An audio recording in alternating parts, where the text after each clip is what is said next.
स्वराज मराठीमध्ये आपलं स्वागत आहे। सर्वसामान्यांचा आवाज, निर्भीड, बेधडक, स्वराज मराठी। नमस्कार, स्वराज मराठी न्यूज चॅनल मध्ये आपलं स्वागत आहे। पाहूयात आजच्या टॉप 10 घडामोडी।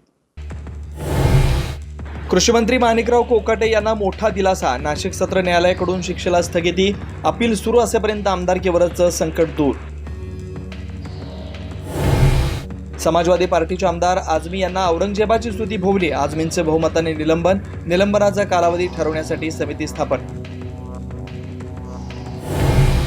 आझमींना उत्तर प्रदेशला पाठवा, उपचार करू। योगी आदित्यनाथ यांचा हल्लाबोल, तर निलंबन करून तुम्ही सत्याचा आवाज दाबू शकत नाही, अखिलेश यादव यांचा पलटवार।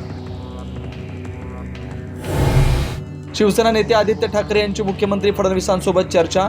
गिरणी कामगारांच्या प्रलंबित प्रश्नांसाठी मुख्यमंत्र्यांना भेटल्याची माहिती।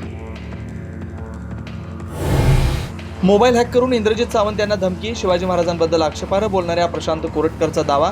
नागपूर पोलिसांच्या सायबर सेलमध्ये लेखी तक्रार। जयकुमार गोरे यांनी एका महिलेचा विनयभंग केल्याचं वडेट्टीवार आणि राऊत यांच्या विनयभंगाचे आरोप। गोरेने आरोप फेटाळले। आरोप करणाऱ्यांच्या विरोधातच आज हक्कभंग आणण्याचा इशारा। बीडमध्ये 5 वर्षात तब्बल 276 खुनाचे गुन्हे। मुख्यमंत्री देवेंद्र फडणवीस यांचं सभागृहातून लेखी उत्तर। 260 शस्त्र परवान्यांपैकी 199 परवाने रद्द करण्यात आल्याची माहिती।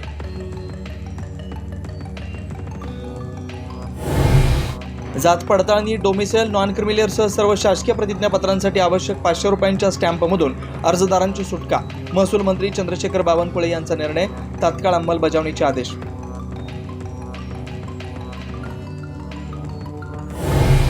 संगमेश्वरमध्ये छत्रपती संभाजी महाराजांना पकडलेल्या सरदेसाईंच्या वाड्याचं स्मारक बनवणार। मुख्यमंत्री देवेंद्र फडणवीस यांची विधान परिषदेमध्ये घोषणा। कुपवाडमध्ये एका युवकाचा दगडाने ठेचून खून, छेडछाडीच्या कारणातून खून झाल्याची शक्यता।